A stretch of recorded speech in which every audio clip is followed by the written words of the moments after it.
That's coming up a little bit later.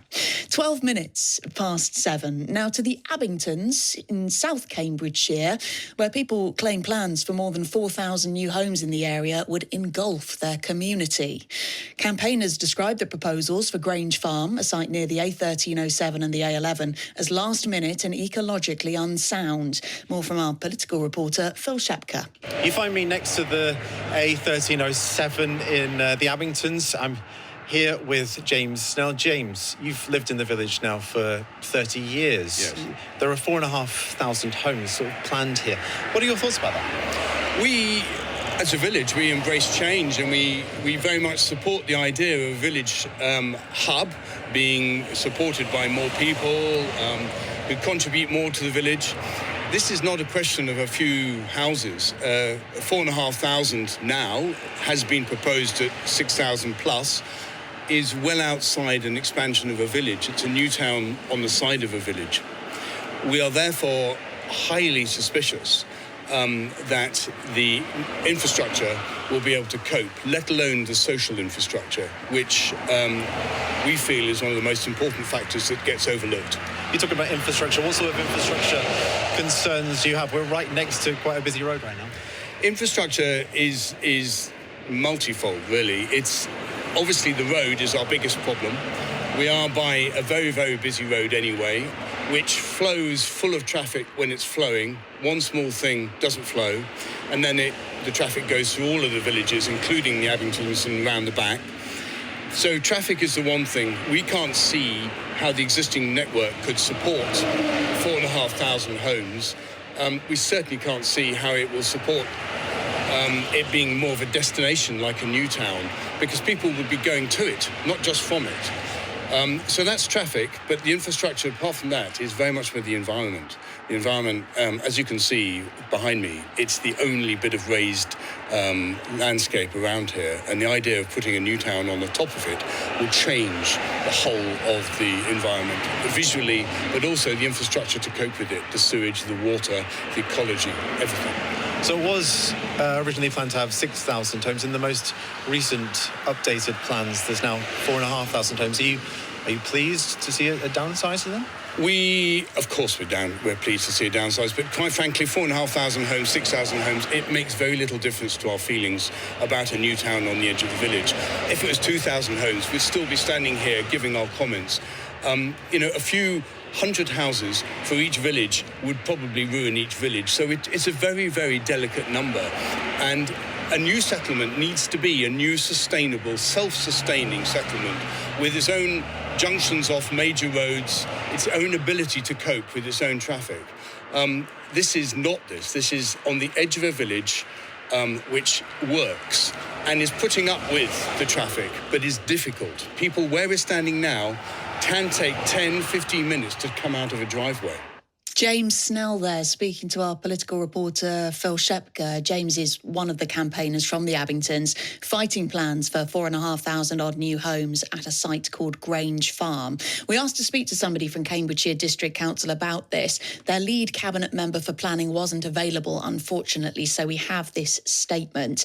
This site, Grange Farm, with the 4,500 new homes, it features in the proposed submission for the Greater Cambridge Local Plan, which is this big document that lays out where development can go over the coming decades. So with that in mind, here's the statement from the District Council. They say, we've prepared the proposed submission for the Greater Cambridge Local Plan following extensive public engagement.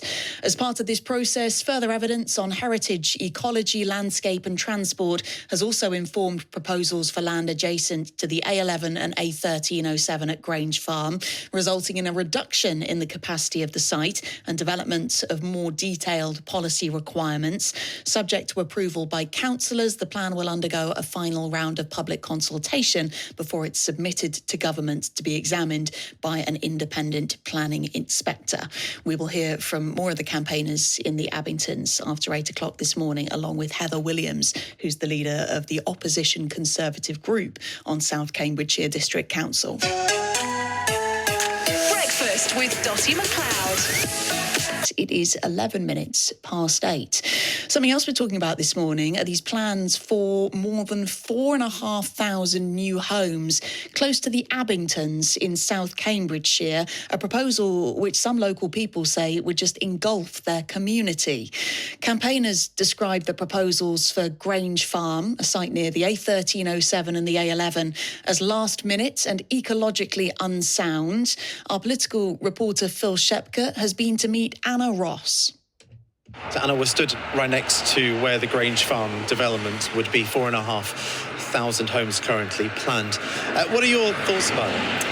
Well, I think this has really been placed here as a kind of nuance of panic planning. You know, this is really a result of the Cowley Road site, which was much more set up for success. It was a brownfield site being pulled because the government couldn't fund the waterworks or reroute the waterworks.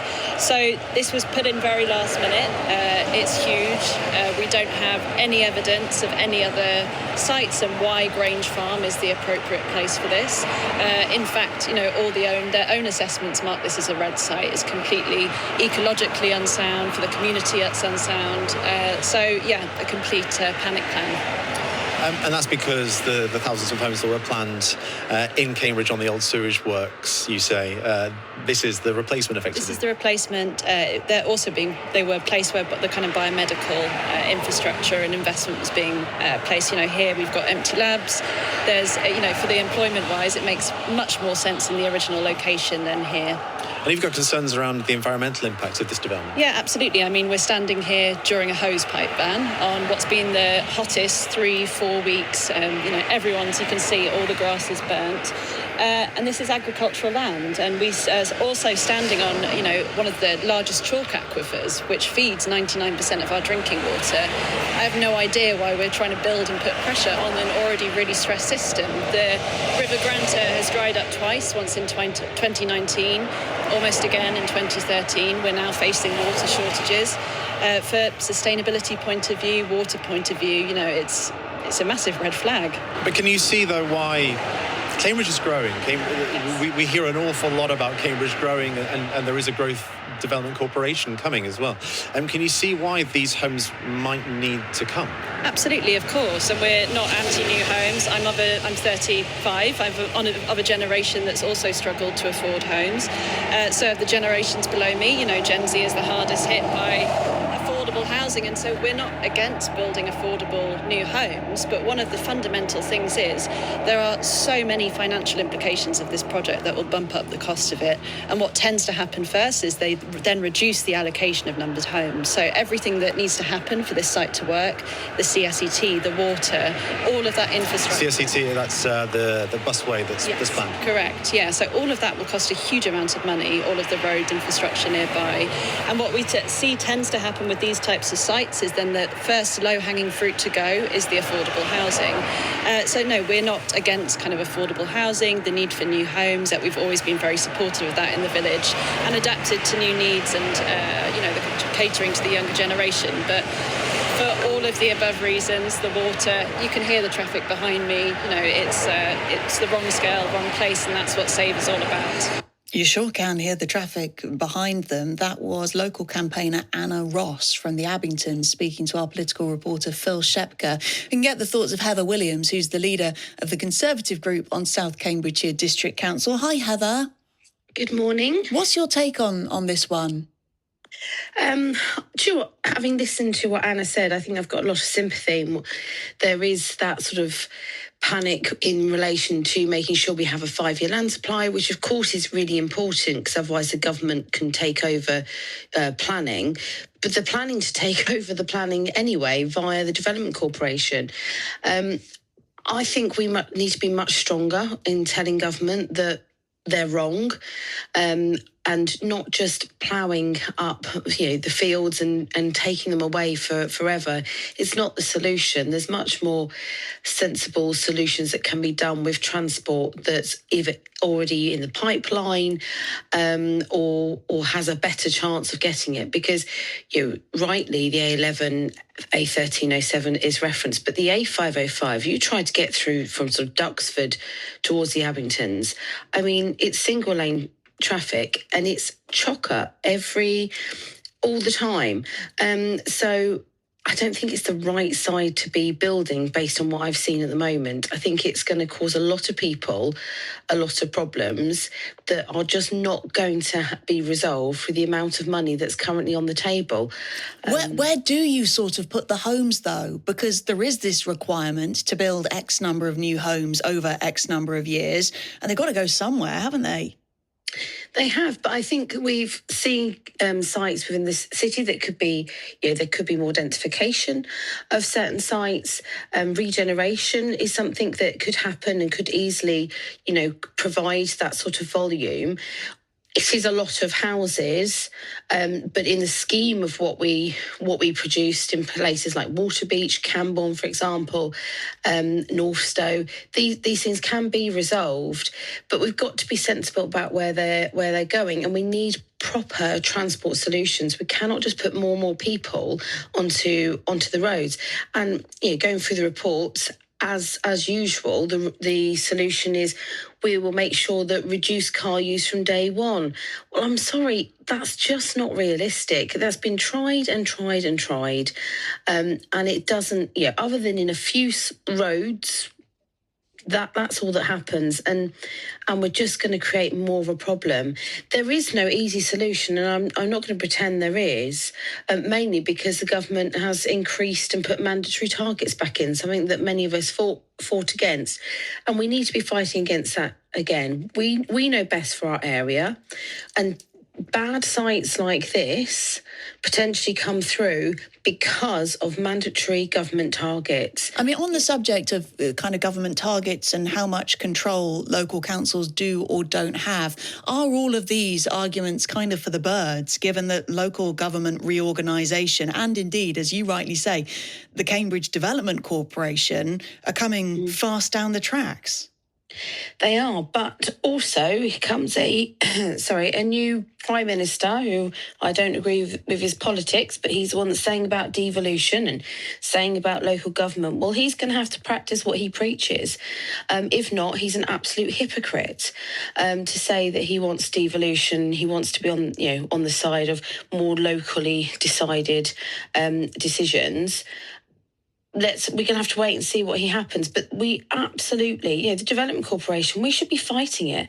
We should be fighting everything that takes power away from local people, because actually, when you do have communities on board, when you can have that joined up planning, we can have some great developments. But this is not it. This is not the way we should be doing it. Heather, thank you very much for your time this morning. We do appreciate it. The leader of the Conservative group on South Cambridgeshire District Council there, Heather Williams. We did ask to speak to somebody from the District Council administration. Unfortunately, their lead cabinet member for planning wasn't available. They've given us a statement. This proposal for the 4,500 homes at Grange Farm, by the way, is part of the Greater Cambridge Local Plan. It's part of the proposals, anyway, for the Greater Cambridge Local Plan. None of it's been signed off yet. They allude to that in their statement. They say, we have prepared the proposed submission for the Greater Cambridge Local Plan following extensive public engagement. As part of this process, further evidence on heritage, ecology, landscape and transport has also informed proposals for land to the A11 and A1307 at Grange Farm, resulting in a reduction in the capacity of the site and development of more detailed policy requirements. Subject to approval by councillors, the plan will undergo a final round of public consultation before it's submitted to government to be examined by an independent planning inspector. So they're saying it's not yet a done deal. It's 8:20. Breakfast with Dotty McLeod.